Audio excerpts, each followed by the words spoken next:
I can't believe we're taking it to this level. You barf in your mouth. Yeah, I probably would. I probably All right, would. ladies, be warned. Brett may puke on you. He's not getting this offer right now. This is a scenario. No, this is based on things that will never happen, right? All right, Or- let's do it right now. What? Let's do it right now. When I was getting a physical to play football, I think I've never been fondled. the RN, which obviously they check you for a hernia. And before she did, she's like, "Everything okay with your balls?" And I was like, which I think she said because it was a 14-year-old kid, but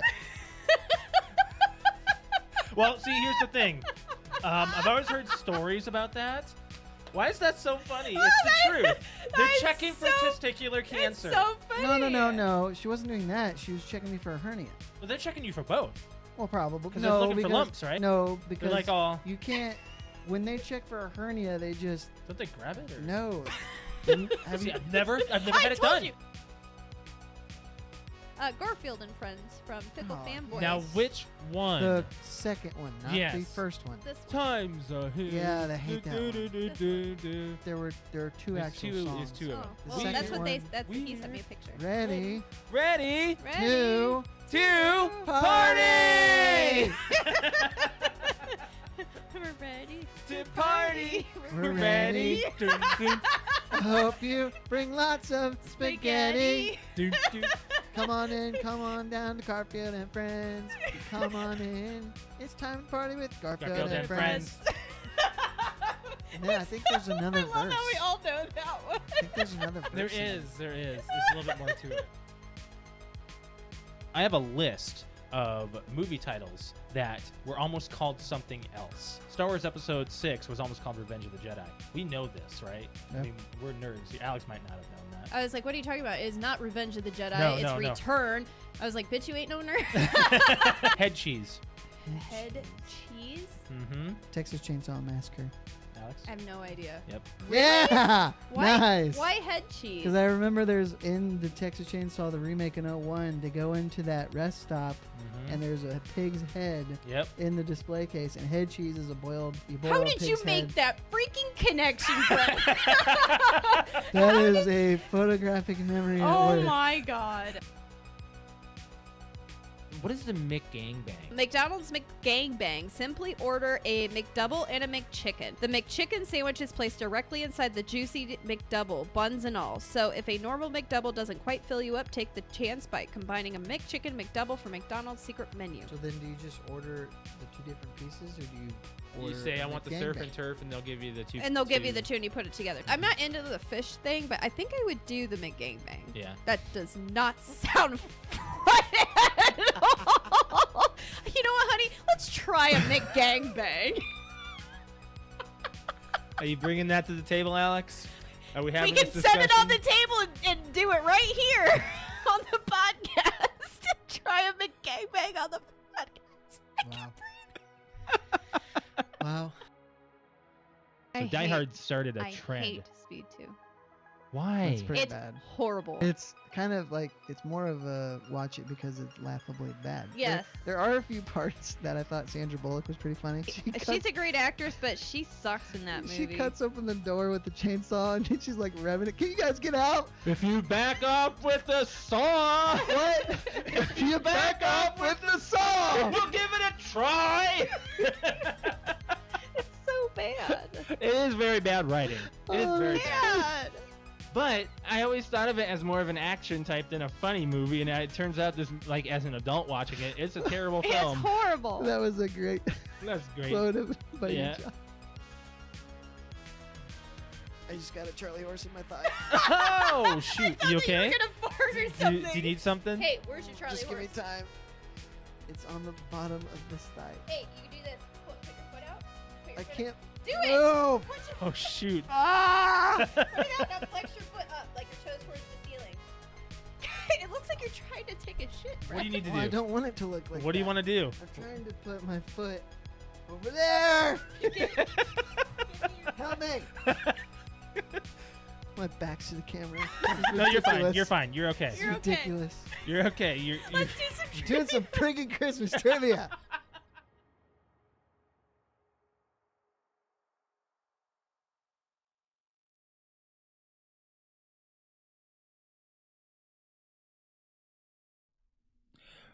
Welcome to the PTO Unlimited podcast. Hold on, Alex. Hold on. Let me do something here before you do anything. Hold on. You know what I'm doing. Don't wait. Just wait. Hold on. We're gonna redo it. We're still live though. Don't worry about that. That's gonna stay here. Really? Welcome to the PTO Unlimited podcast. My name is Josh. Who doesn't know how to push record? I'm Alex. On audio, yeah. I'm sorry.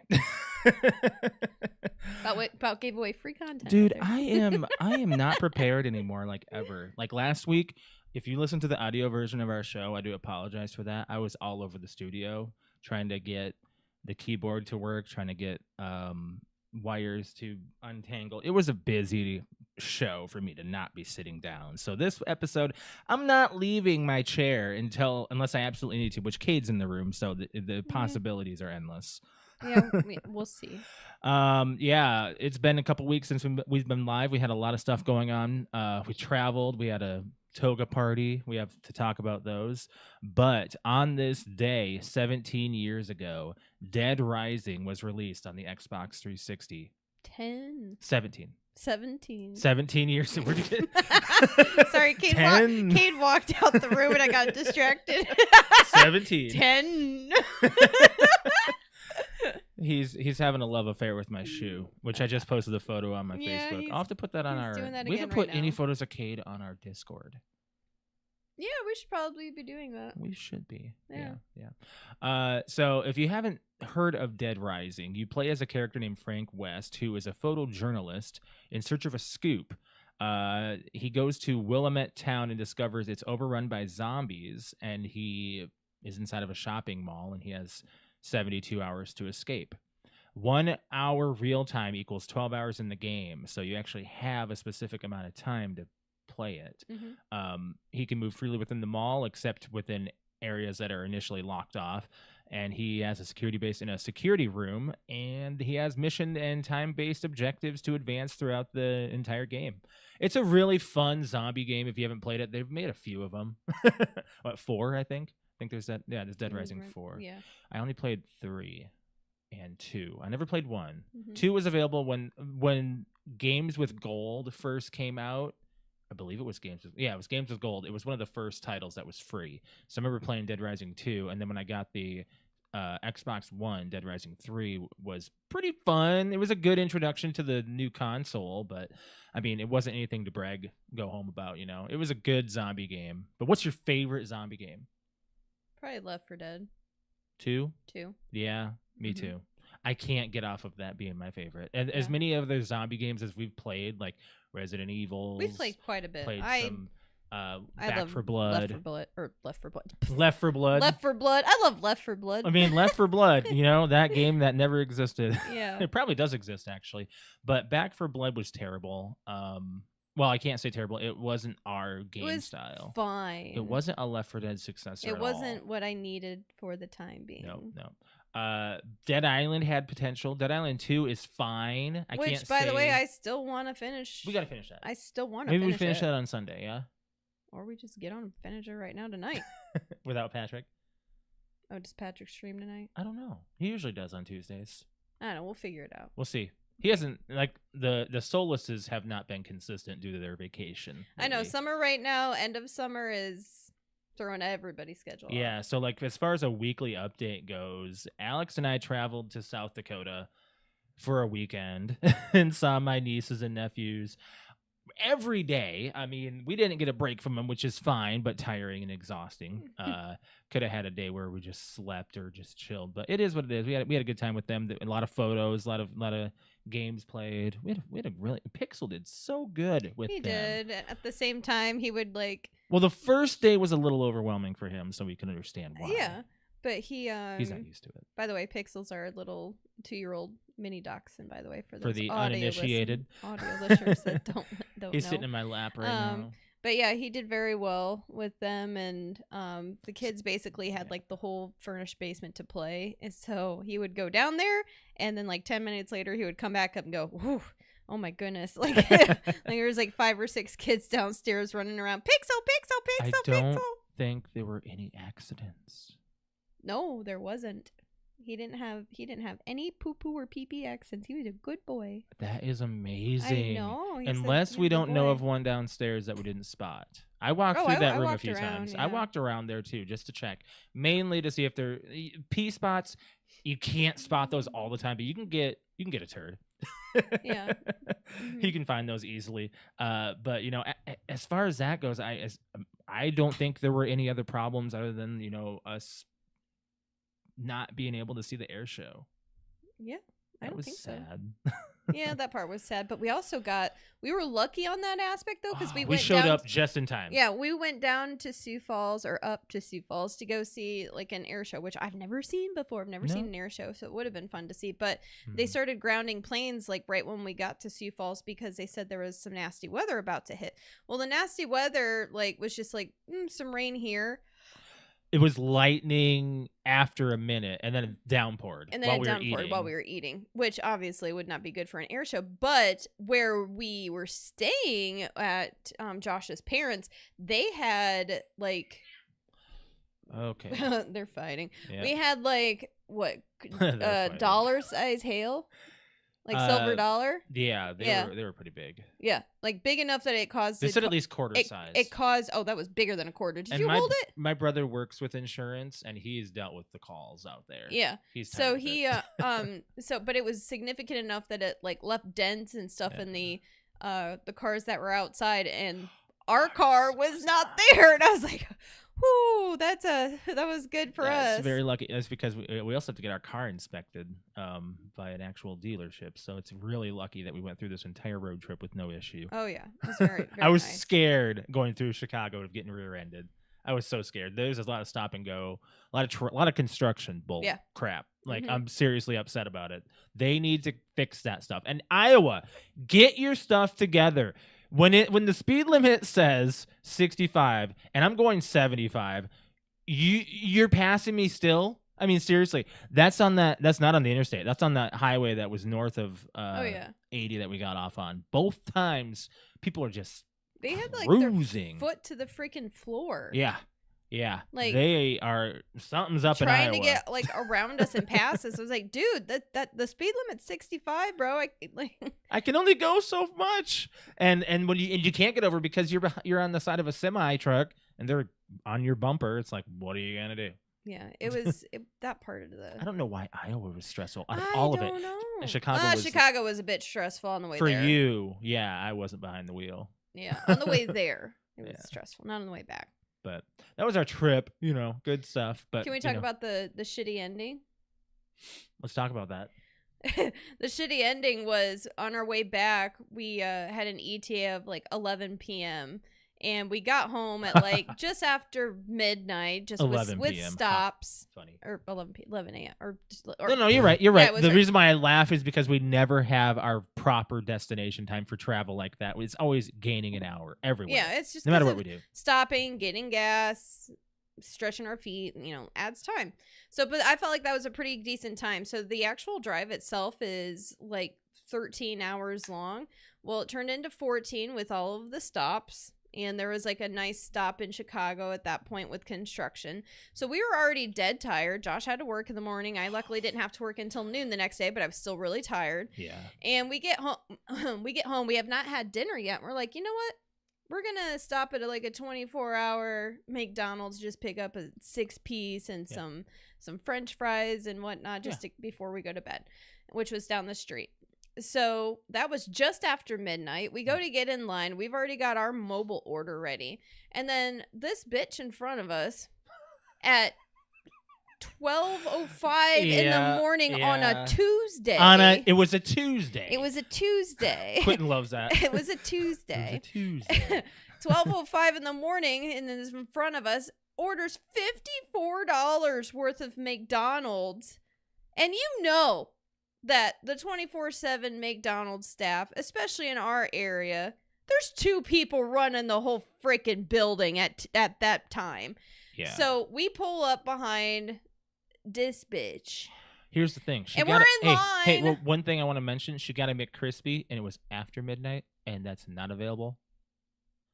After midnight. Oh, I didn't see that. Yeah. But we stood behind her, or parked behind her, for 33 minutes.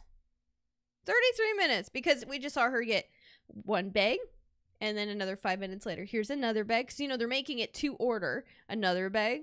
Oh, and by the way, here's like a big koozie, or like the cup holder thing full of like McFlurries and like frappes and things like that. Handed that to her. Here's another big bag of food.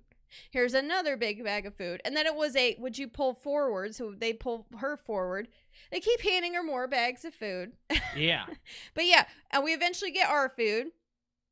But 33 minutes later, and we've been on the road for 14 hours, and we just want to have some chicken nuggets and go home. We were irate. I'm not. I am. So by the time we got home, unpacked all of our stuff, like to get it out of the car and whatnot, sat down, got into our pajamas, actually ate. It was like 1 o'clock in the morning. Right. It was not a good way to end the trip. Was not. I'm not happy about it. The problem I have mostly is she didn't just say, "Hey, why can't they just like go ahead? They probably have a smaller order." 50, probably 50. Have a smaller order. The reason why we know this is because we were in the second lane waiting to be called on next. There was no one else in line. Yeah. And would have been nice gesture to be like, "Hey, would you mind just serving them first? I know I have a very large order. Can you serve them first?" Would have been a nice, nice gesture. People don't think that way. People don't think that way. And that's the thing. And we wouldn't feel that way ourselves either if we had a. If I ordered $54 worth of McDonald's, I would have thought that way. Because especially at 1 o'clock or midnight, I would have been like, "Hey." They don't know how large my order is, though. Yeah, but I'll play devil's advocate on that because I can see Brett chiming in. I am not. I think ordering $54 worth of McDonald's at midnight is pretty abnormal. We could have been college kids though, coming in from the dorm saying, "Hey, we want some food," and we got $54 from a college child. They don't know. They could have thought the same to us if we would have ordered ahead of them. I know. It pissed me off quite a bit. I understand. We were like hate eating. The problem I had with it was that there was no like she didn't even like acknowledge. Nope. Yeah. I mean, after and we got a comment on YouTube from Crystal. She says, "I'm more amazed you guys went to a McDonald's after midnight that had the ice cream machine working." Right? She had some frappes. Maybe that's the only time they are working. I think there's a lawsuit against that, by the way, though, with the ice cream machines. To be honest, I think that's an actual thing. Like there was a lawsuit going around where they purposely didn't repair the machines. Okay. Something about it. I don't get why that might be to fake be a news. thing. I don't know. We must have to work at a McDonald's to know. I should ask my sister. Oh, yeah. She actually works at McDonald's, so yep.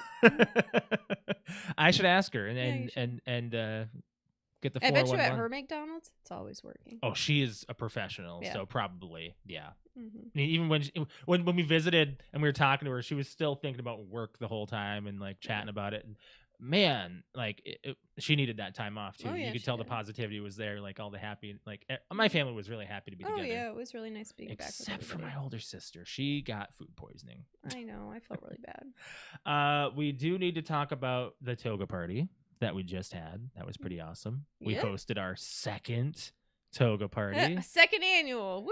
Well, technically our first annual. How an annual is a year. It's our first. So first annual. First annual. It's not our second annual, but it's our second time. Do you get it? Okay, sure. Our first time is not considered an annual. Okay. Right. Our second toga party. Second toga party. Let's just do that. Yeah.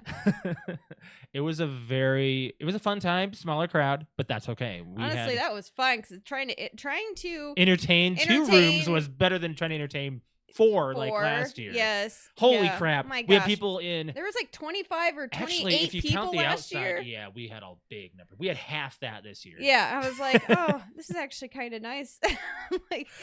Like looking back, I'm thinking, okay, so we had the garage, I was so worn fireplace out room, last kitchen. year. We didn't count the dining room for ever entertaining. That's the quiet room for everybody. Everybody goes in there a quiet room. Everybody goes in there to chill. Yeah. So, and then this time around, the living room was busy because we had Rock Band out instead of people karaoke love watching or and playing Rock Band. watching and So, playing. What I like is that a lot of people are intimidated to play Rock Band, and I was like, guys, chill.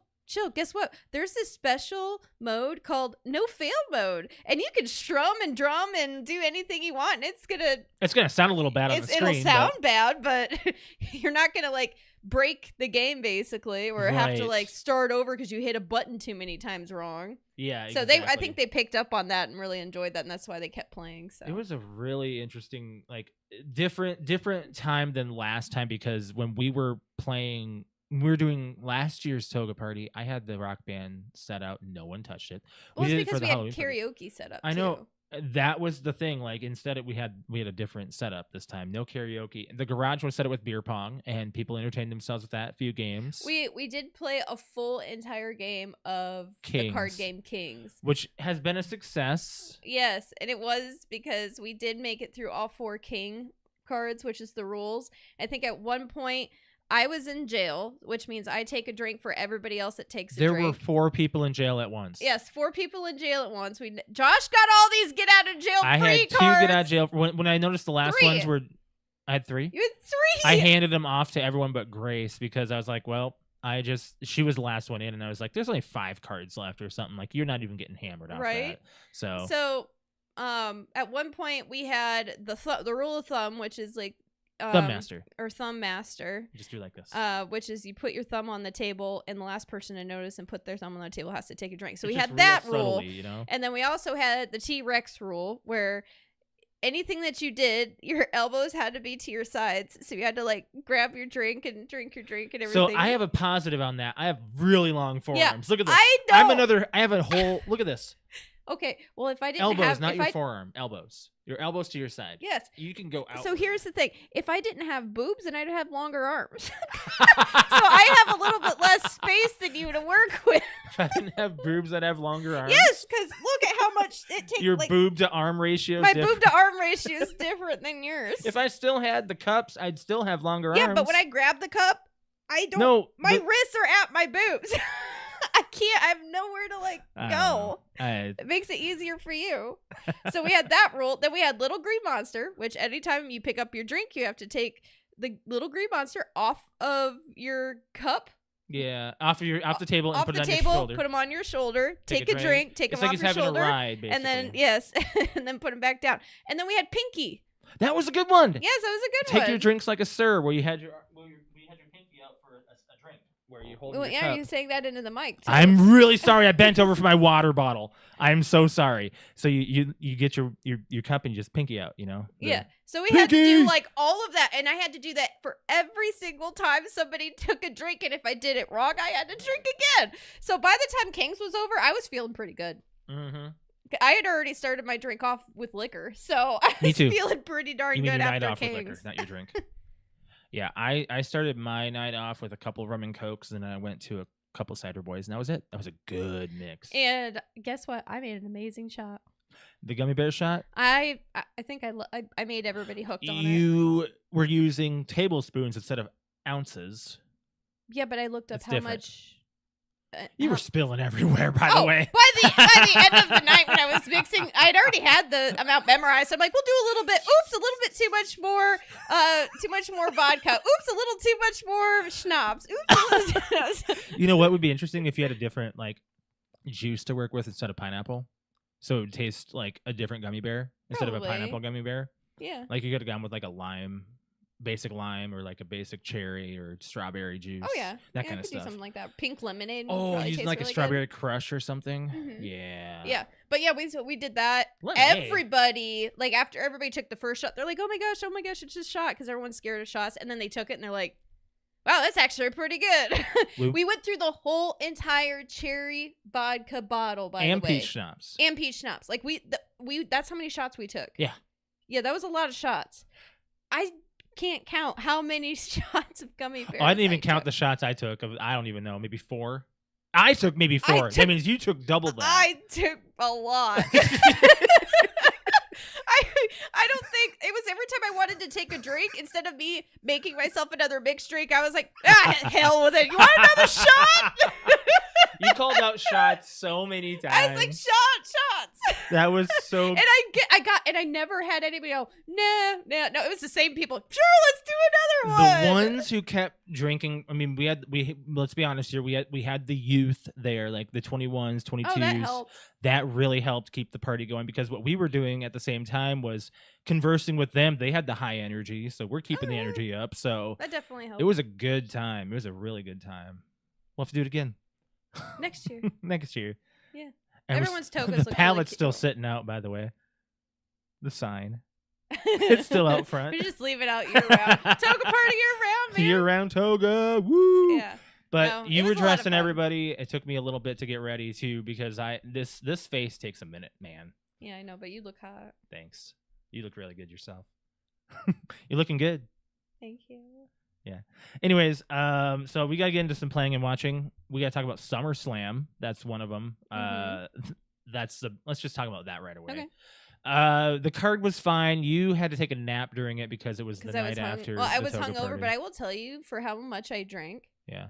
my hangover was at like a 5%. You were pretty good. Me too. Like, I didn't get sick at all or anything. Like, I needed to take a nap because we went to bed at 4 a.m. and my body was waking me up at 7:30, 8:30, 9:30. Like, on the hour, every hour, just going, why'd you do that? Next hour, you'll wake up again. So I didn't get any sleep, so I had to take a nap in the middle of SummerSlam.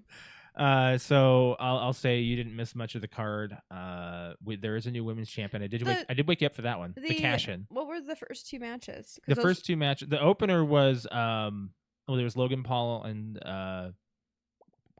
Ricochet. Ricochet. That was a good one. very good match. Yeah, very and good match. the Lesnar and Cody Rhodes match. That was the opener. That was actually pretty damn good. Yeah. Good ending too. Very good ending. Yeah. And then you were awake for the main event, which was the Roman Reigns match, right? No, I didn't wake you up for that. no. I think what was next was the Ronda Rousey one. That was a snooze, Oh, so that's why I slept. dude. I watched. I actually sent you a TikTok that we never got to yet. There's actually a guy in the crowd where it is just dead silent during that entire match. It was supposed to be like MMA rules. Yeah, but you know what they did? They No. mixed it with script. They scripted the MMA. Oh, You could tell great. they were going into the positions that they called for. Nah, that's not how you do it. But in proper fashion of wrestling, Shayna Baszler made Ronda Rousey tap out, and Ronda Rousey's taking some time off of WWE, and now Shayna Baszler's like the MMA chick in Oh, okay. Cool. in WWE right now. So All right. And then what was after that? Women's. that was in there. The Intercontinental title match, which I thought Drew McIntyre was going to beat Gunther, didn't happen. Aw. Yeah, it was a good match. At the though. same time, I really like Gunther. They're Gunther and Roman Reigns both are sitting at 1,000-day title reigns now. Mhm. So, yeah. Seth Rollins and what was his name? I'm trying not to look at the card. Just Finn Balor.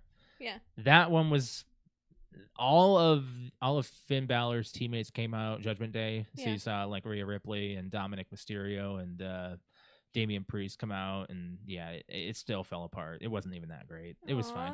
Aw. Some people were saying this is one of the worst SummerSlams in a minute, so I'm gonna agree, saying it was just kind of Kind of blah. I mean, there. it started off like pretty awesome. Some of the card, the Battle Royal LA Knight one. You saw that? Oh, I saw that. That was it. I saw the Battle Royal. yeah, you saw. I was like, that was actually good. It I was fun. remember you saw him win. You saw the crowd do his thing. Yeah.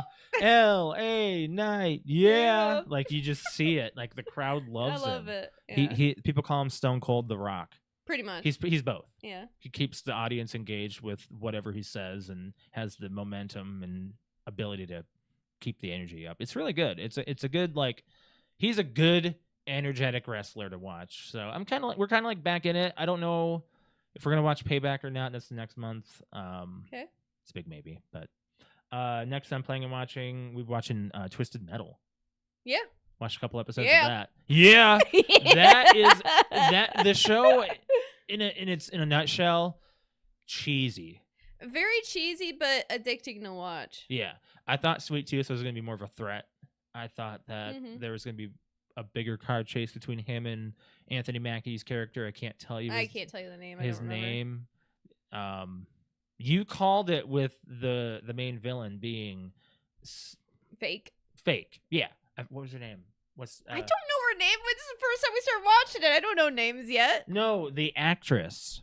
We know her from Scream. Yeah. Yeah. I don't know her name. I'll just get the IMDb up. It's Yes. okay.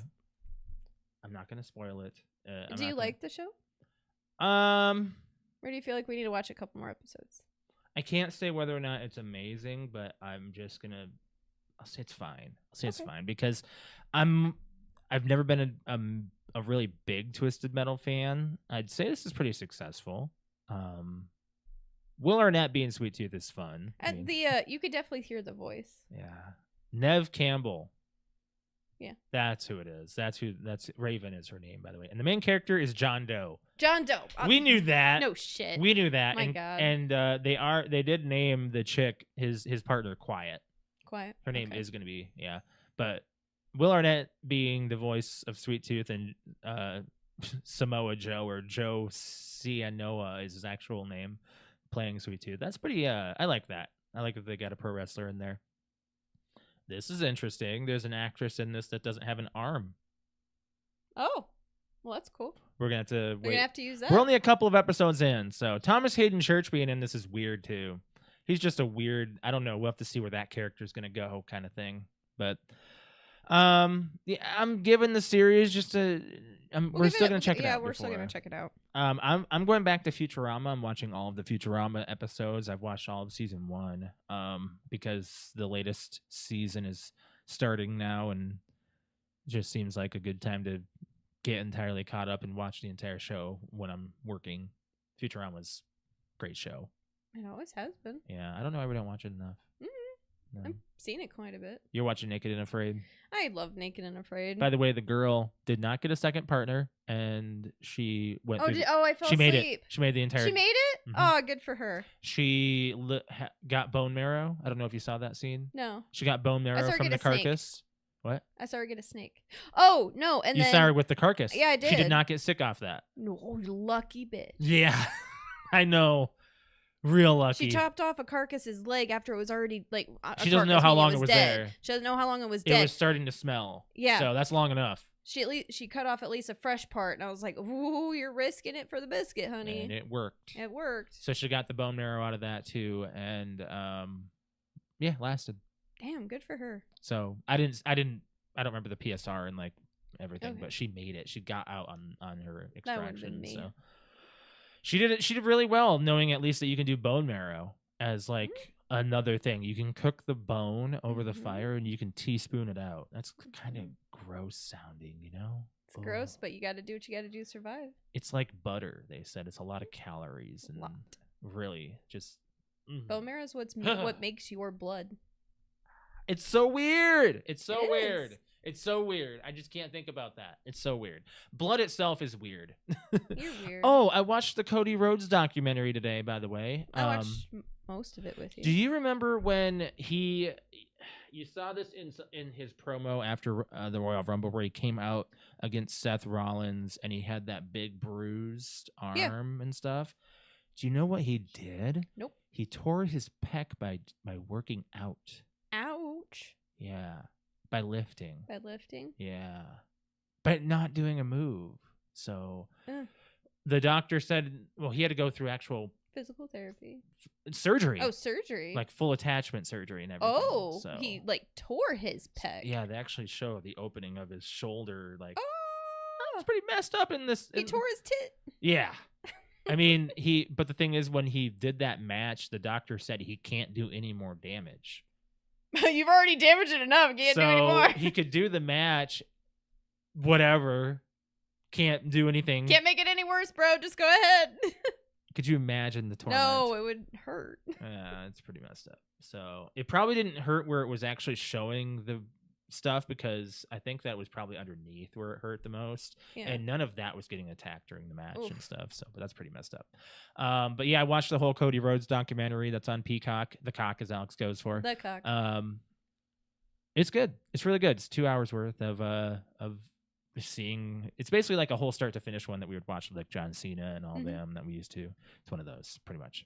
Which is the kind of documentaries I like watching on wrestlers, is where they grew up, their entire start and everything. One of the girls at work has started the dark side of the 90s. Ooh. I think we watched one of those, didn't we? We watched, I think, one at least. I don't remember which one. And I was though. like, we need to go back to that.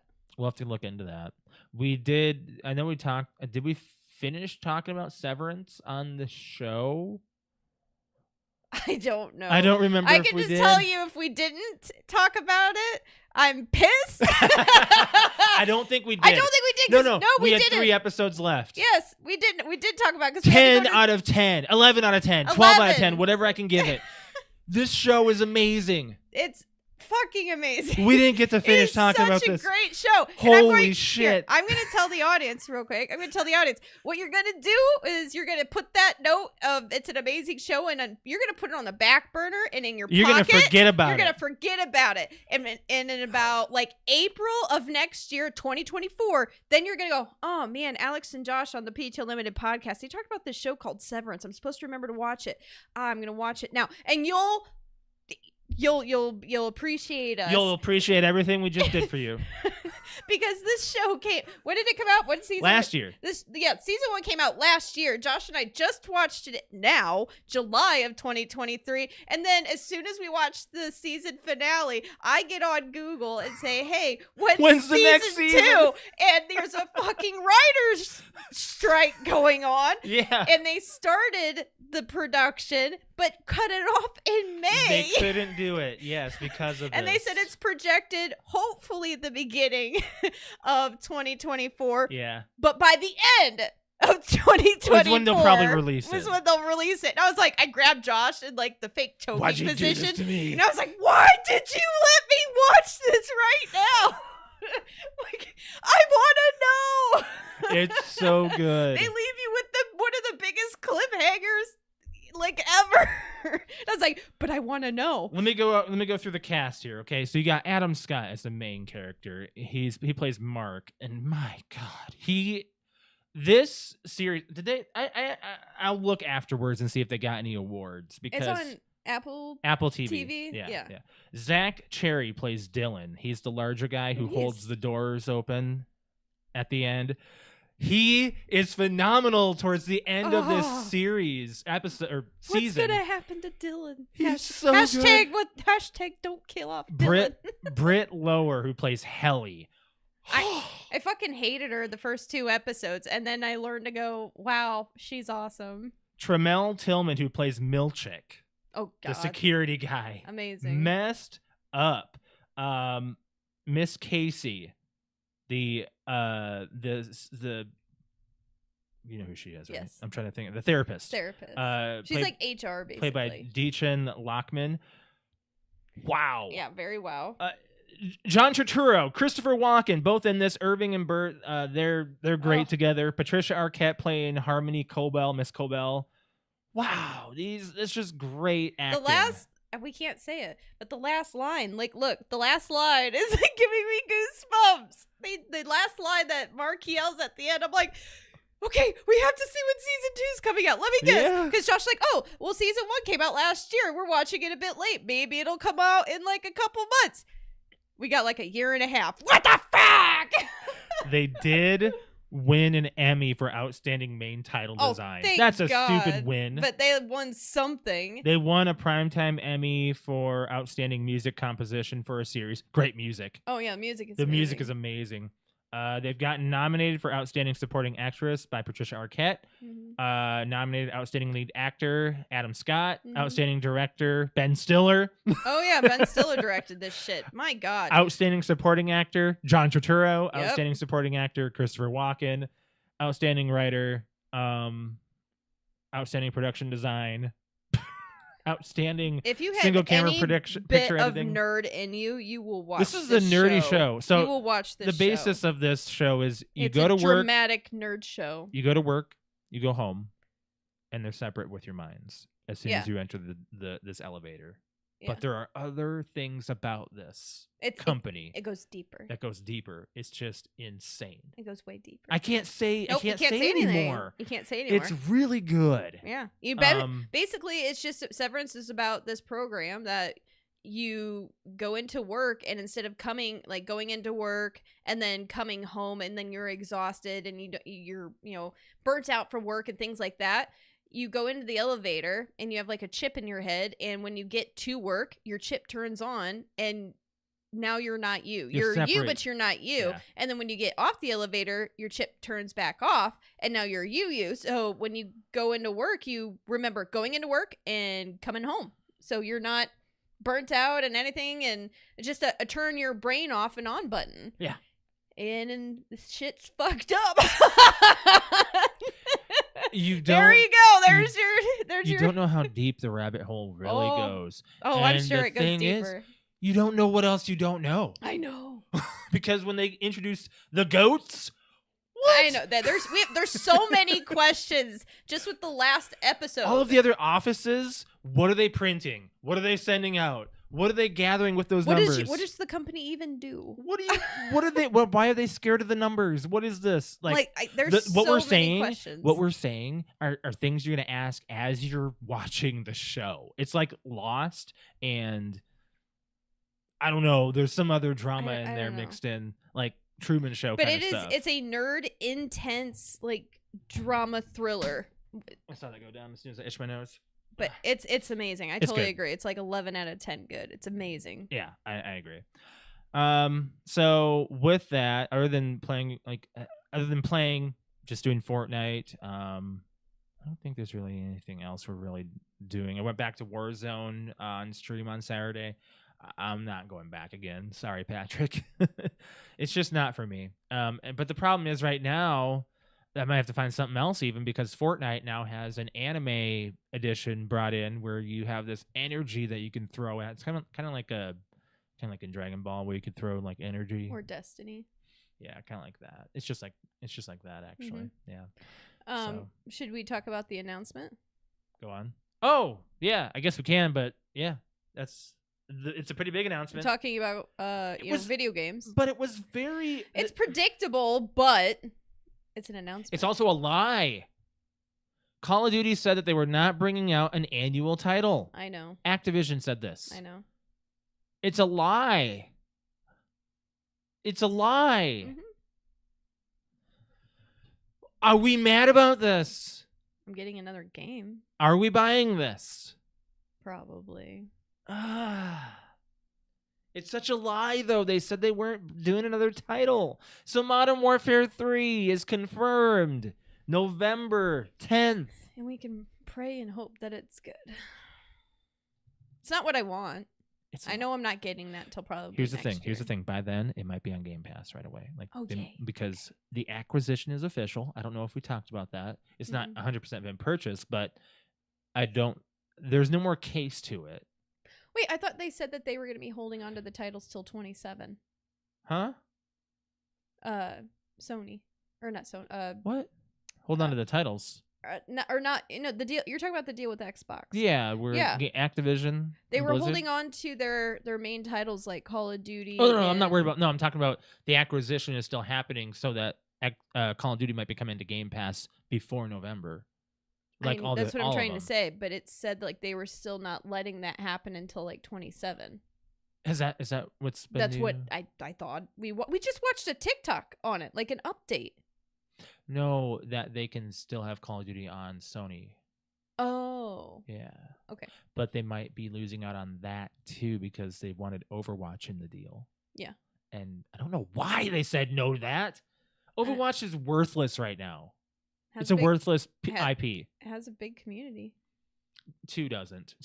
1 is shut down. Yeah, the servers are gone. So for that. 2 is what you have to play, mm-hmm. and people aren't liking the progression of 2's anything. Okay, well. So they're pretty much feeling it. I see you still have some of the tattoo on your arm. Yeah. From the toga party. I do. Do I? No. No? Liar. Do you? It's right there. Oh, I guess you do. It's on my arm. Kind of see it shimmer. Not really. But anyways, so about this announcement, people are saying it's just another Modern Warfare title, and they're not really excited. So it's still a teaser. There's an official trailer yet. Let's just we'll wait until like, the time comes, but we at least we'll have another Call of Duty game to play. Right. Let's talk about the movie club. That's Mission Impossible. Yep. Dead Reckoning Part 1. Oh no. So this was my choice for the movie club, and this is still fresh in theaters, so apologies. Here is the spoiler warning that you have been... Yeah, stop listening to the podcast right now. Stop listening if you have not seen Mission Impossible Dead Reckoning. Recommend. Because I'm recommending that you stop listening. Or you can skip ahead a half hour, 20 minutes. I'd tops. say 20 minutes. 20 minutes. That's 15 minutes. 15 tops, actually. Let's say 15 on this one, because yeah. I don't think I have a lot to say. I just have some facts about this. I don't have a lot. So starting off with the synopsis. After rescuing... No. After rescuing, no. Why is that? I have the wrong About Me in there. I had a different one. Here it is. Hold on. You're looking at the synopsis is what you're trying to find? Yeah, it's a real basic one, though. I was trying to find a longer one. Ethan Hunt and his IMF team must track down a dangerous weapon before it falls into the wrong hands. Oh, so which Mission Impossible is that? Yeah, exactly. I'm trying to find a longer, one to say. I mean, without going into huge depth on it. I'm trying to find a... Well, we don't have to. I mean, that's basically what it is. It's real basic, yeah, about that. So basically, the team is going to find a weapon which is corrupt. It's a form of AI takeover that becomes sentient and decides to try to take over the human race. Ethan Hunt and his IMF team must embark on a dangerous mission yet to track down a terrifying new weapon that threatens all of humanity before it falls in the wrong hands. With the control of the future and the fate of the world at stake, and dark forces from Ethan's past closing in, a deadly race against around the globe begins. Confronted by a mysterious, all-powerful enemy, Ethan is forced to consider that nothing can matter more than his mission, not even the lives of those he cares about the most. There's a lot of story in every scene. Yep. A lot of exposition, a lot of words. If you're not paying attention, yeah, there's a lot you can miss. You're in trouble. Mm-hmm. I was gone for 15 minutes in line waiting for some popcorn. And you missed the plot. I missed the plot. I mean, it was easy to tell you what the plot was. I also missed the intro. I missed the gathering of the team and all that stuff. I don't remember them really gathering. They just all of a sudden were there. This stars Tom Cruise, Haley Atwell, Ving Rhames, Simon Pegg, and Rebecca Ferguson. Those are the top. Critics have put this at a 96%, fans at a 94%. The budget is $291 million. Box office right now. Oh, that's a big amount, though, actually. Box office, $494 million, and it was released on July 12th. So this is out for almost a month. So basically, a Russian submarine called Sevastopol, it uses advanced AI for testing new navigation with Dead Reckoning. The AI tricks the crew into firing a torpedo, and it turns on the sub, sinking it and killing all aboard. That was intense, by the way. Yeah. So the IMF agent, Ethan Hunt, retrieves this cruciform key from Ilsa Frost in the Arabian Desert, which that was an interesting scene. He attends a U.S. intelligence community meeting discussing the rogue AI entity, and he talks to Kittredge, which, by the way, bringing Kittredge back in, what are you doing? I was looking something. Oh, okay. Kittredge being back in this, it's all being like a whole, it feels like this is the final Mission Impossible part. There's no 100% confirmation because there's different sources saying that this is the last, 2, or this isn't really. This is just setting up for more. They're really not certain. So basically, this thing is called the Entity, like this AI controlling thing. Yeah, it's a sentient AI called Entity. Yeah, that's it. There's nothing like real It doesn't have a name. It doesn't have a name, but it's everywhere, or what is it? Is it like It's an AI that's in the internet? learning and learning and learning. It's literally what everyone is afraid of happening right now. Yeah. AI is doing some stuff already with the Being world. smarter than a human.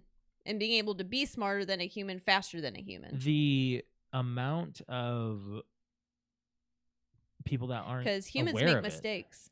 Oh, AI does not. But AI makes probabilities that don't calculate human lives.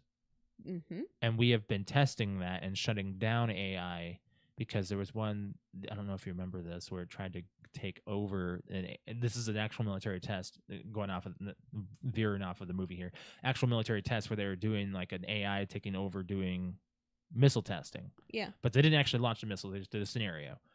The AI tried to overtake the rules. Mm-hmm.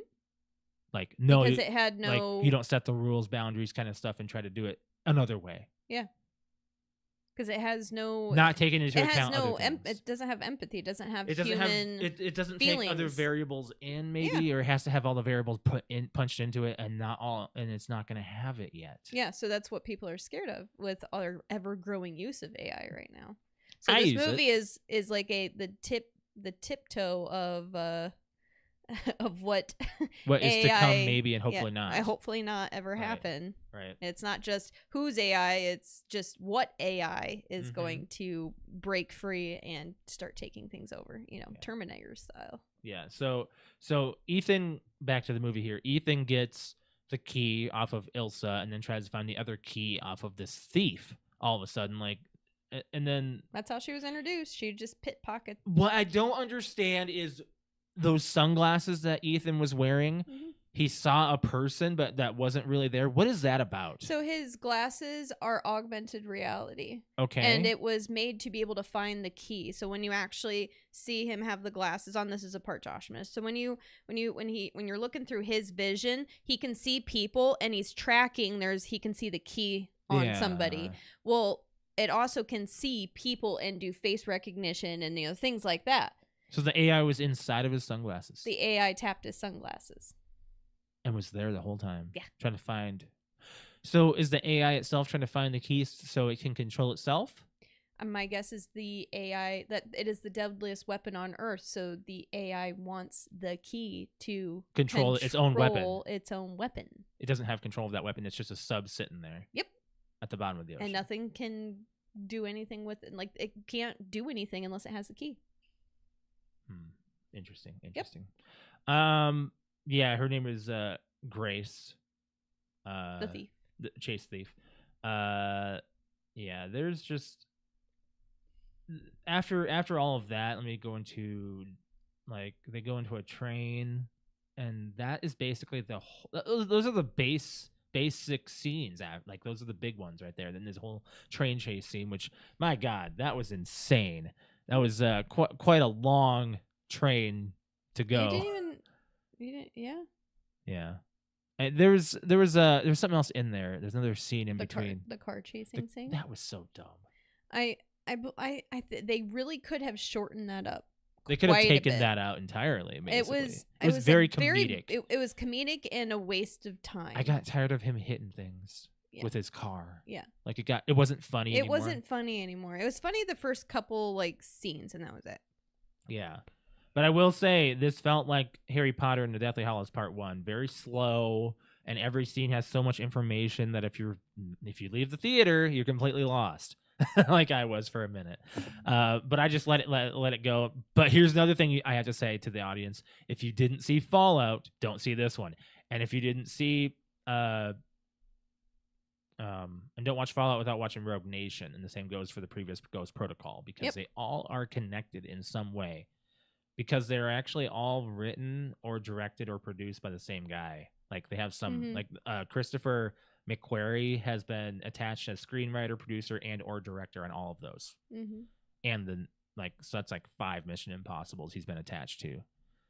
So you can tell. Then you're gonna have some connections. Yeah, there are. Vanessa Kirby, who plays White Widow, is wonky in this one. A little bit. I didn't like it. They made her a lot less threatening, but she was still pretty threatening. What did you think of this movie yourself?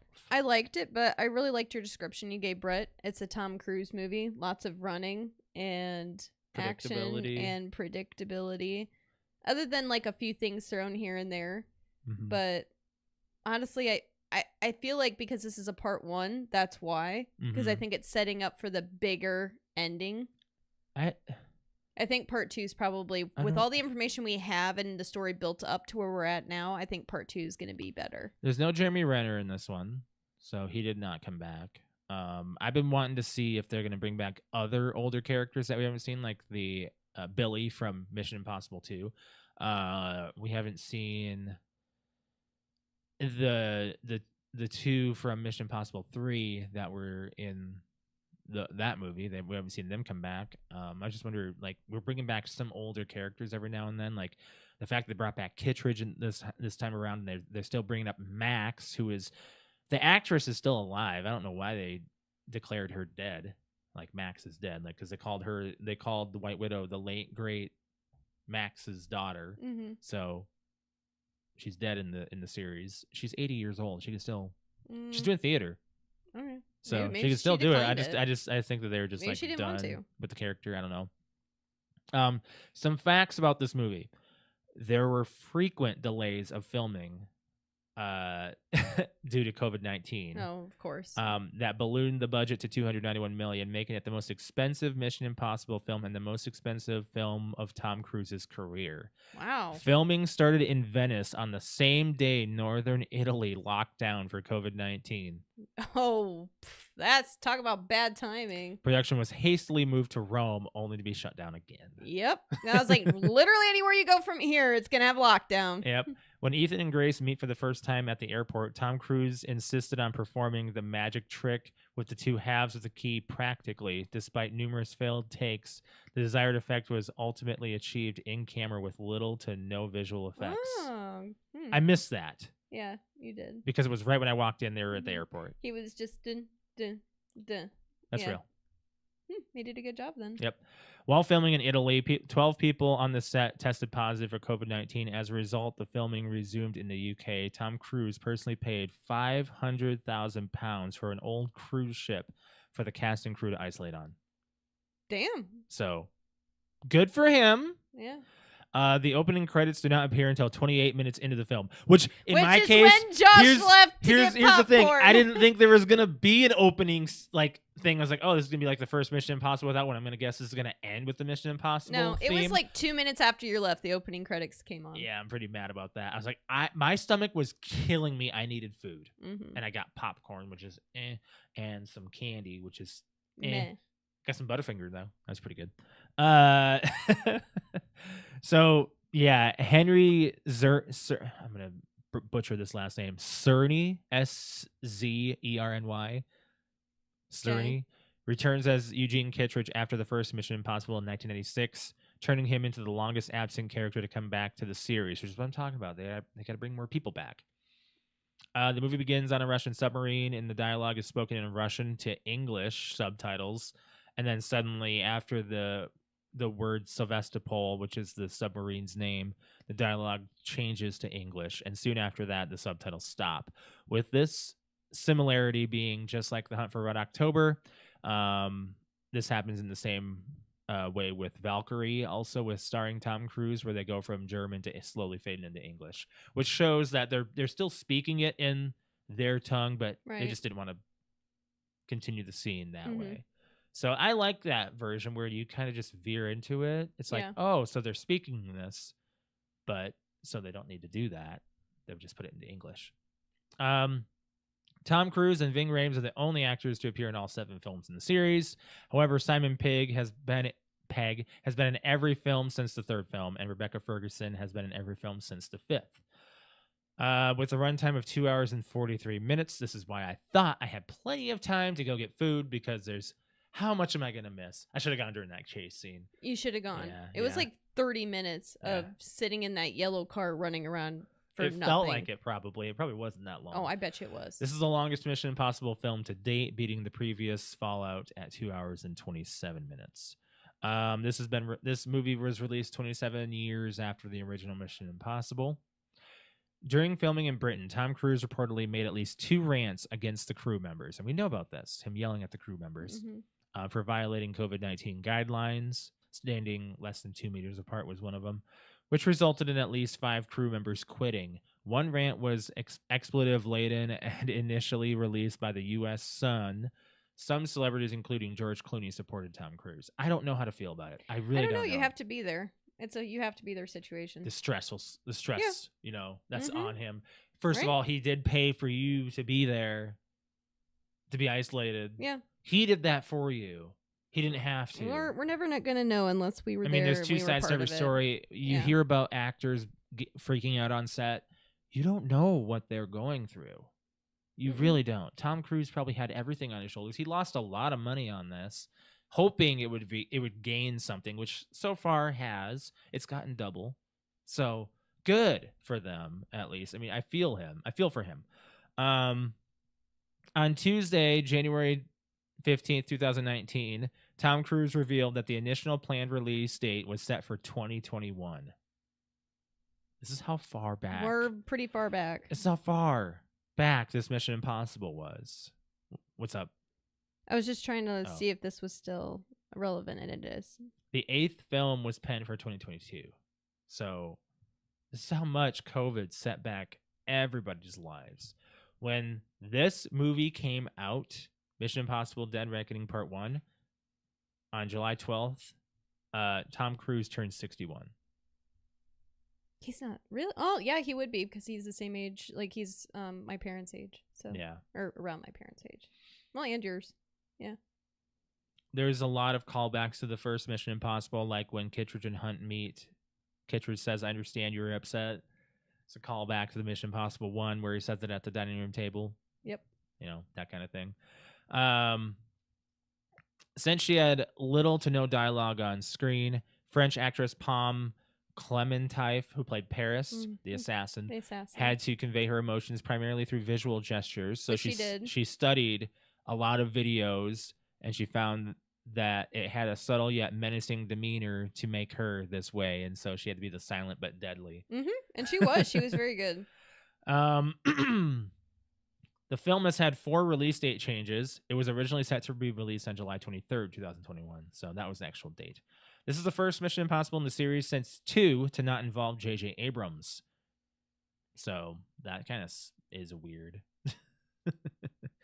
In the first Mission Impossible film, Kittredge uses Ethan's family against him. In this film, the entity uses his IMF family against him.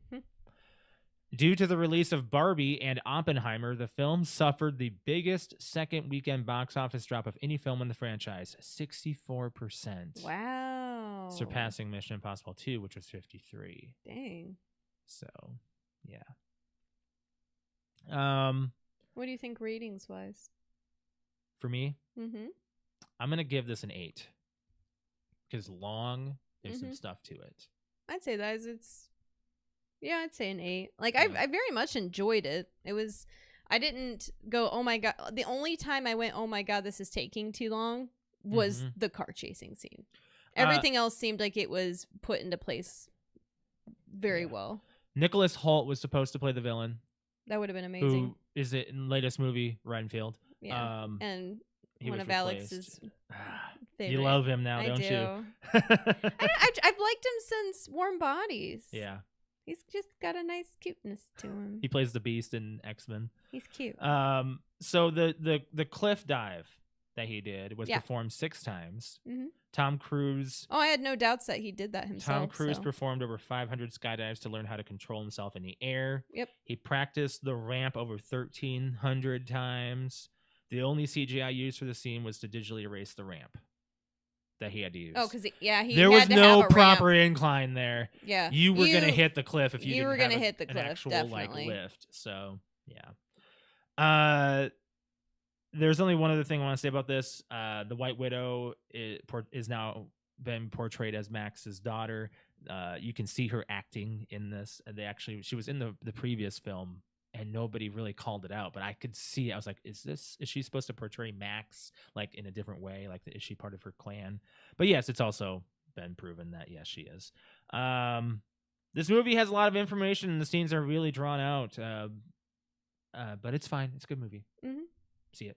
I mean, I went into this movie not thinking it was going to be bad. It was just, there was just certain scenes where I'm like, can we move on? I'm like, yes, I get it. Like, it's the same. Like, we see a car chase all the time. This is also the first Mission Impossible to be filmed digitally, which is ironic because this is the first Mission Impossible to have a digital villain. Yeah. So, pretty funny. Yeah. Anyways, what is our next movie, Alex? Is it Barbie? No.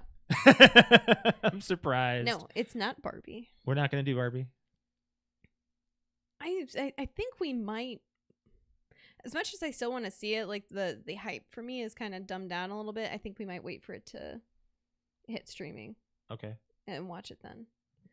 But there is a movie, not necessarily. We've been really good going out to the theater, and I don't know if this movie's in theaters anymore. It says, I just looked it up, says that it still is, but I don't know if it's in our theaters. Which one? We're gonna go in a different term. We're gonna go for a comedy. Okay.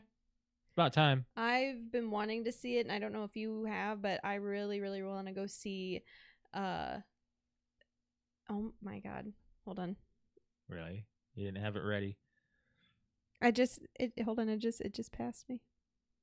Hold on. Oh, The Machine. Oh no, I don't think that's around here anymore. But I can see if that's in streaming. Yeah, I don't think it is, but I've Really? heard there was a couple girls at work that watched it. I believe Amanda went and saw it as well, and they said it's fucking hilarious. But you have to. Yeah, it's on YouTube now. Oh, okay. You can rent it for $6.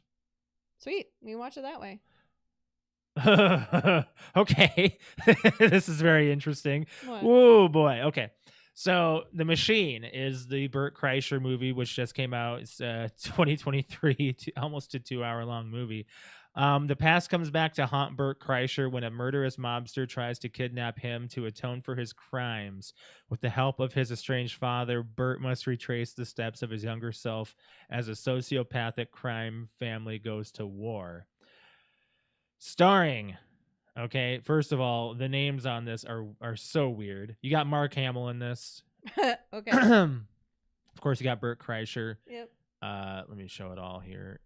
Oh, I recognize these names. You're not going to know these names. Probably not. No, I'm not even going to say them because you're not going to know them. I've seen them in other projects, but those two are in this film. But what got me was Rotten Tomatoes. Critics give this a 27%. No shit. It's a comedian doing a movie. It's probably going to have a low score. The fans give it an 87. Yeah. Mm-hmm. That's big. Only 22 critics reviewed this, so 500 plus audience ratings on Rotten Tomatoes. Yeah. Did nobody go see this movie? I told you, like, I've only seen the preview for it. The budget was $20 million. One time. I only saw the preview for it one time, and after one time, I'm like, we're seeing The Machine. I really like Burt Kreischer. I love his story about The Machine, and the fact that he made a movie incorporating it is hilarious. This movie bombed.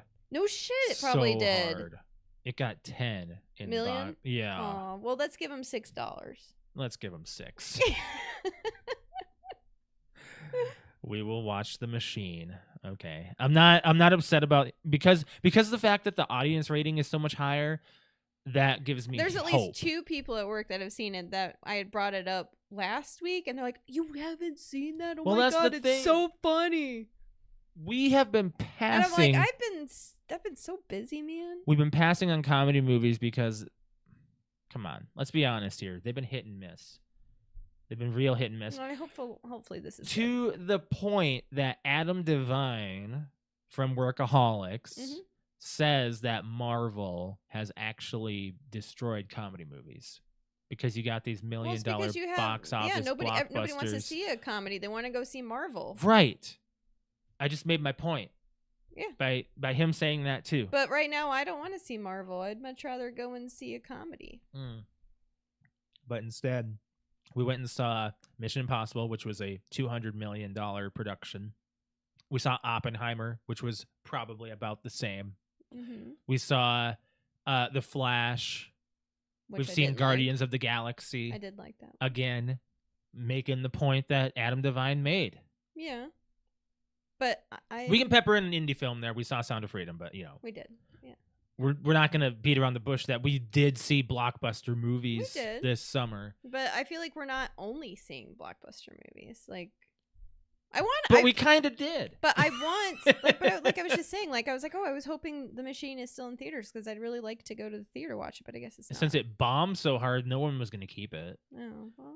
I mean, I haven't even caught up with Little Mermaid or like Elemental, like how well they've done since their releases. I don't even know if they've come to. I've just not really paid attention to that. So, 2 movies you wanted to see in theaters that we haven't was Little Mermaid and Barbie, and we're probably not going to. I really have to, I have to be in a mood. You have to be in a mood. I have to be in a mood. I'm gonna guess just wait for digital on both of those then. Maybe, yeah. Speaking of waiting for, releases, Red Dead Redemption is getting a remake, but it's not the one the fans want, and they're mad about it. We're gonna go into some nerd news here. Rockstar revealed that 2010's Red Dead Redemption and Undead Nightmare expansion are coming to PlayStation 4 and Nintendo Switch this month on August 17th. Also revealing that it was $50. Okay. That's a little much. Yeah. It should be 30 or less, Yeah, probably 30. Probably 30. Inflation. You're not lying because that is exactly what the publisher said. They said it's correct for today's economic environment. That's bullshit. That's bullshit. Now here's what's even worse. So this is Rockstar, and they're fucking up for the first time by a re-release. So let's give them a benefit because they did remake GTA San Andreas. They did that remake, but that got a lot of the the flack that it did. But here's one user that tweeted out that said, Red Dead Redemption, this is the remake we wanted. A remake, the map, or just a full-on remake. The map is in Red Dead Redemption 2 already, so you already got the first Red Dead in the second Red Dead. They wanted it at 60 frames per second. They wanted DualSense features on the PlayStation, and they wanted it only in current gen, which was in PlayStation 5, Series X and S, and good PC version. So basically giving us a proper up-res Red Dead Redemption 1. This is the ultimate version that we got. 30 frames per second port, no 60 frames per second, no remake or remaster, and Rockstar does not care. They got their bank. This is just hey, we're just going to... But they didn't have to do anything. They just released this, said, here, it's going to go on the Switch and PlayStation 4. Woohoo. I didn't know Red Dead Redemption wasn't on the 4. I didn't know that. I guess they didn't have it backwards compatible from the 3 then. Yeah, maybe. Because Xbox does, and I think they re-released it on the 1, didn't they? I don't know. Big announcement for you Pokemon fans. 2 more Pokemon games are coming to Switch Online. Yep, saw that today. But unfortunately, it's not the 2 we want or care about. Nope. Pokemon trading card game. Nope. Whoop-de-doo. And Stadium 2. 2, I'm kind of excited about because You never played it. I played Stadium 2. You did? Mm-hmm. Oh, I thought you didn't. I did. Huh. Interesting. Coliseum was on the... What was Coliseum on? You didn't play Coliseum? So I'm going to guess that was on the GameCube. Probably. I played Stadium 1 and 2. Yeah, because then Coliseum was after that. Yeah, that's when I stopped playing. Jake played I wonder a why lot they of stopped them. making those. They got to make those still. Moving on from there. What? You forgot about the other new nerd news. End of 2024, we're expected a new Nintendo console. That's a rumor.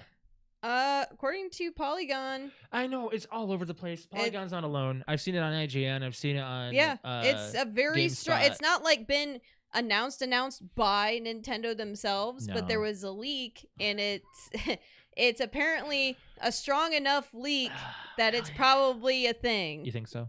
Mm-hmm. Okay. I think it's time, too. We next generation console announcement, most likely end of 24. No. Announcement next. It said, or not end. It said second half of 24 is what it said. So they have to announce the console by summer of 2024. Yeah. They have to. Probably have it The ready. fact that we're getting Call of Duty announced by yesterday was the announcement of Call of Duty. Yeah. Yesterday. So that's how new this news is for Call of Duty Modern Warfare 3. Some people are just like, I'm going to guess Activision didn't know whether or not they were going to release this one this year, and they were going to skip another year because we know Black Ops is next year. We know this. It's happening. Can it just be 2024? Yeah.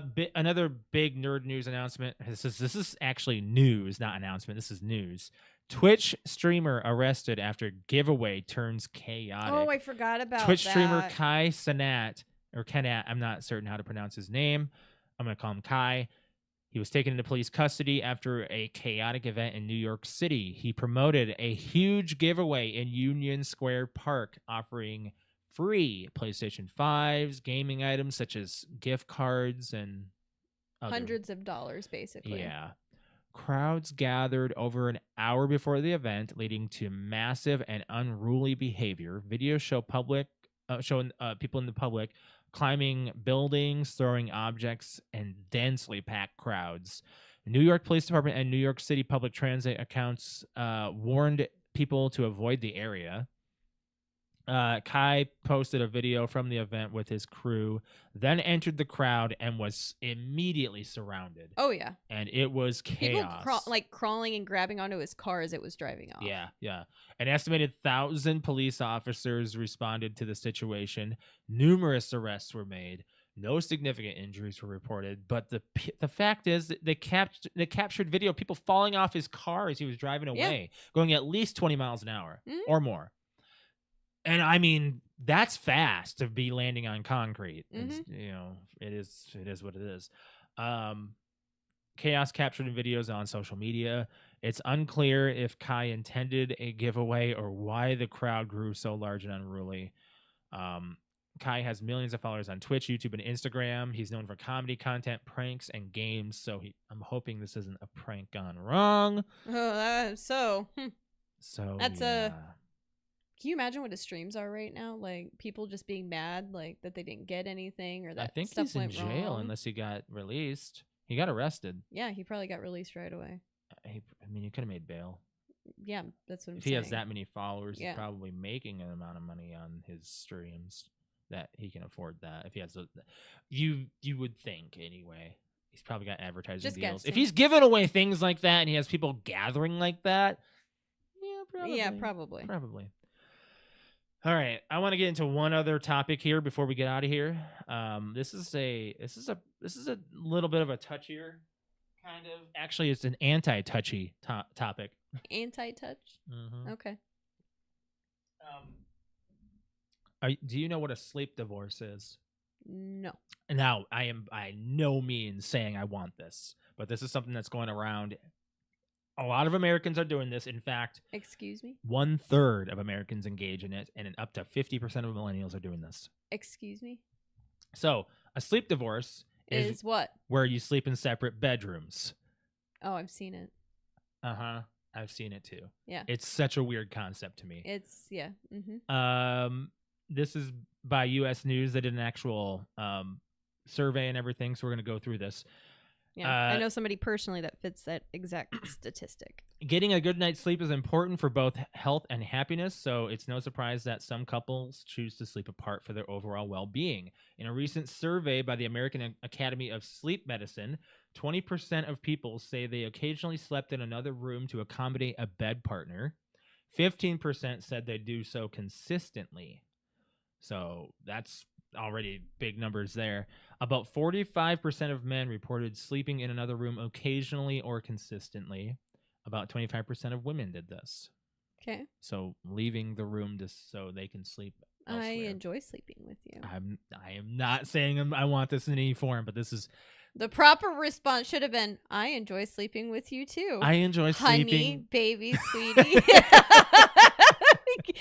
Pixel.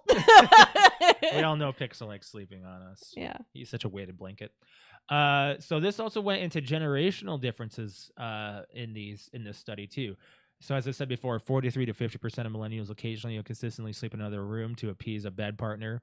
About 33% of those in Generation X did this. 28% in Gen Z, and 22% of baby boomers. Mm-hmm. So more millennials.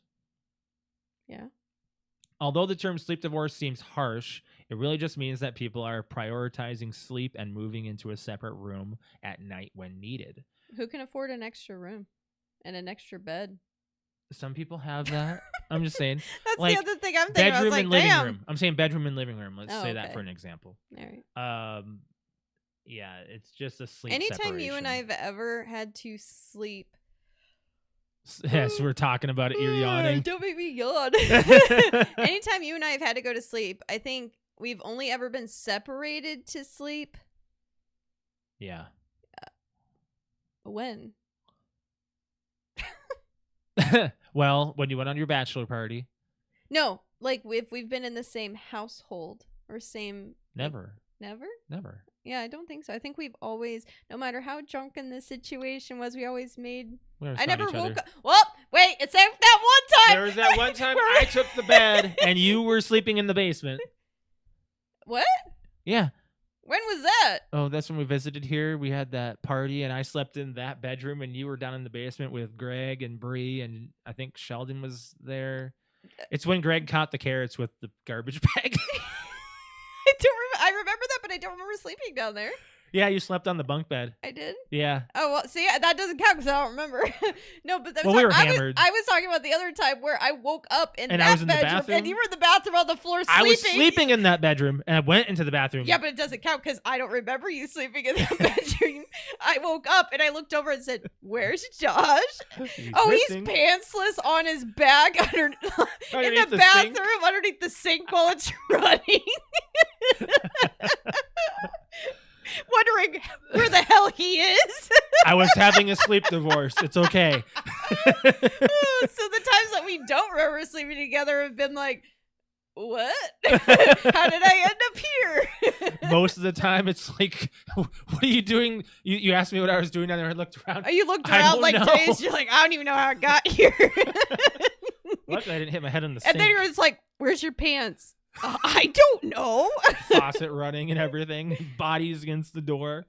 Oh, that was So a the good cultural one. stigma and embarrassments have made discussing sleep separation challenging, but it's becoming more normalized. Couples may opt for sleep separation due to incompatible sleep habits like night shifts, You keep making noise, me yawn. or differencing preferences. Thing is, if you fall asleep, I'm usually not disturbing you no matter what I'm doing. Why not? Huh? Why not? No, that's good. Oh, like meaning you can't disturb Like I don't me. disturb you. Like it doesn't. Oh, yeah, it doesn't disturb me. No. Yeah. When I'm out, man. Yeah. Yeah, I know your sleep level. I know if you're breathing hard, you're not waking up. Yeah. Having different sleep patterns can strain relationships, making sleep separation a practical choice for some. Benefits of sleep separation include improved mental health, communication, intimacy, and physical health. I think sleeping I think apart that's all is different anti. because when you're sleeping together, you're feeling Randy. I'm feeling something. Frisky, are we? I mean, we do sleep with a wiener in between us. We do. He's a little bit of a blocker. No free content. Better sleep leads to better communication, interaction, and intimacy. I don't know. I mean, I don't know. For you and I, that's not a thing. sleep separation allows. That doesn't exist in our relationship. It's so weird. I would feel like you and I were like separating other ways then too. Yeah. Drawbacks to sleep separation include potential of decreased intimacy. So where's the it's like, where's the- what? So I guess like what it's trying to say is if like you're not used to sleeping in the same bed with somebody and you get terrible sleep, which means it affects your mood. When your mood affects your intimacy and things, like, I could see that. So let's just say like that's if you don't you don't normalize the sleep with them, or what's the word I'm looking for? Like maybe this person's body heat is too much and you're not getting the deep sleep that you get when you're on your own. Or I'm maybe think about this word for a maybe minute. this bed is too soft. Or maybe this bed is too hard. Maybe this bed's too lumpy. Like They didn't adapt to it. yeah. Like you just adapt. You and to it. I like luckily, I mean, we grew as partners like for a for long time. So when we went and picked out like our bed and things like that, like you and I sleep with different pillows because what I need is different from what you need. right. But like our bed, I mean, we do know that we need a bigger bed. We need a bigger and We need it. We need a king, Yeah. and we need. Honestly, we need that bed that your parents have down the basement. It's too soft. Too soft for me. I need that bed. See, that's the sleep separation. That's the sleep divorce. Well, I right know, but there. it's a sleep number bed that just doesn't work. So it's stuck in my number, not your number. What we need to do is switch sides, which is unfortunate for us because we don't sleep that way. Yeah. We'd switch sides because I think the other side has a firmer It side is. to it. Your side that you sleep on is a bit firmer. My side that I sleep on is like Softer. just right. You can have drawbacks to sleep separation. Going back to this, it can impact on sex life, expanse of additional bedroom setup, potential loneliness, and insecurities. Yeah. Communication is crucial. Discuss concerns, experiment, and consider professional advice before doing this. A trial run can help assess the impact of sleep separation on sleep quality and overall relationship. Sleep deprivation can harm both physical and mental health, affecting relationships as well. While not subtle for all couples, discussing sleep separation and making time for intimacy are important aspects to consider. This article came out last month. I've been meaning to get to this, so this is actually an interesting study. Not our problem, but I definitely know people that have had this problem, and they are actually divorced. Oh, now they are. Yes. But they started by doing a sleep I don't know. separation. No, that's not why they're divorced, but I've seen it firsthand. I know a couple that sleeps in separate bedrooms, and they're apparently working just fine. I'm not saying that it can't work, but I'm saying It's like, weird. I have seen the divorce happen with sleeping separately. Okay. You're going to have to tell me off. Uh-huh. Yeah. I know who. You'll know who it is. Yeah. So I will say that there's like some benefits to it. Some couples can benefit from it. Some couples can't. Alex and I, we've molded into each other when we sleep. We're on top of each other. It doesn't even matter. Legs everywhere. I can't even tell you what we You don't do. even sleep straight on the bed. I don't. I sleep in a diagonal position, and I don't know why, but that's just comfy for me, and you just have to deal with it. You make it work. I like we like entangle ourselves in different positions, and then we're like, this works. And if we were to actually take a picture of how we're laying that makes us fall asleep, everyone would be like, that's comfy. I'm like, sure is. We're weird. Do you remember that one time we fell asleep in that hotel and we were curled into, like, I don't know. There were like, our arms were all like, you were nestled in. Yeah. And we We slept in like that same position the whole night. We and never that moved. never happened. You know what I'm talking about? Yeah. That's kind of interesting that you can remember that. I Because I remember that sleep because it was It's it a was nice nice, and I sleep. woke up and I'm like, you're still spooning me. This is nice. that does not happen ever. I We know. always wind Usually, up moving. like, you move this way, you take. I mean, when we sleep together, Temperature was right. yeah. Position was right. Everything was right. It was just it was all right. we were sharing a room with my sister and her husband. Yeah. And that's weird that we still slept like that. We even slept with other people. Well, that sounds wrong. Other people in the room. You know what I mean? The pineapples have suddenly emerged in this bedroom. Where have they come from? So yeah, I think that's pretty much all we really have to touch on today, unless you had something else you wanted to get to. Pixel's getting restless. Yeah, you need I to get know. down, buddy? What are you doing? No, I think we're You're all standing good. up. Are you peeing on me? What are you doing? He's just trying to find another comfy Are you spot. serious? What are you doing? He's like He's trying to find a he's comfy being a spot. wiener. All right, you want to get down, bud? Are you warm? I think he's warm. I think he's warm. Get down, bud. There you There. go. Yeah. Oh man. We Let's should probably close this. Close this up. Let's close up shop now. Mhm. As far as this episode goes, make sure you just let's do your plugs first. So you want to do your Twitch? Yeah, if you would like to watch me stream on Twitch, it's twitch.tv/cute_kitty, KUT. What? KUTE_KITTI. I You kind of alright? just like looked and I was reading and I wasn't reading too fast. Oh, okay. In my head. Yeah, I stream on Friday, Saturday, and Sunday evenings. These last couple weeks have just been like ridiculous just because of traveling and parties and but I believe I'm back on normal schedule now. Let me see here. Yes. Yep, for at least the next 2 weeks, I should be back on normal schedule Friday, Saturday, and Sunday evening. So make sure you guys take a look. Right now, I'm playing a lot of Fortnite. That's kind of my big thing right now. So Yep. What I'm showing on our screen right now is our YouTube, or her YouTube, I mean. So make sure you're checking out that, because you're going to have some more YouTube videos coming up here very soon, as I'm finished with all of my other freelance projects. So you're going to have more consistent videos as there were earlier. So yeah. subscribe to that, right? Subscribe. As far as my stream goes, you can follow me on Twitch as well. That's twitch.tv/Mr. L. That's MISTERL. I stream on Wednesday and Thursday evening and Saturday morning. Been playing Fortnite. Did a little bit of Warzone recently. I've also been doing Fall Guys, but I've kind of just like fallen off of Fall Guys a little bit. I don't know why. It's just been a real. No, it's Fall Guys. It's Fall Guys. Yeah.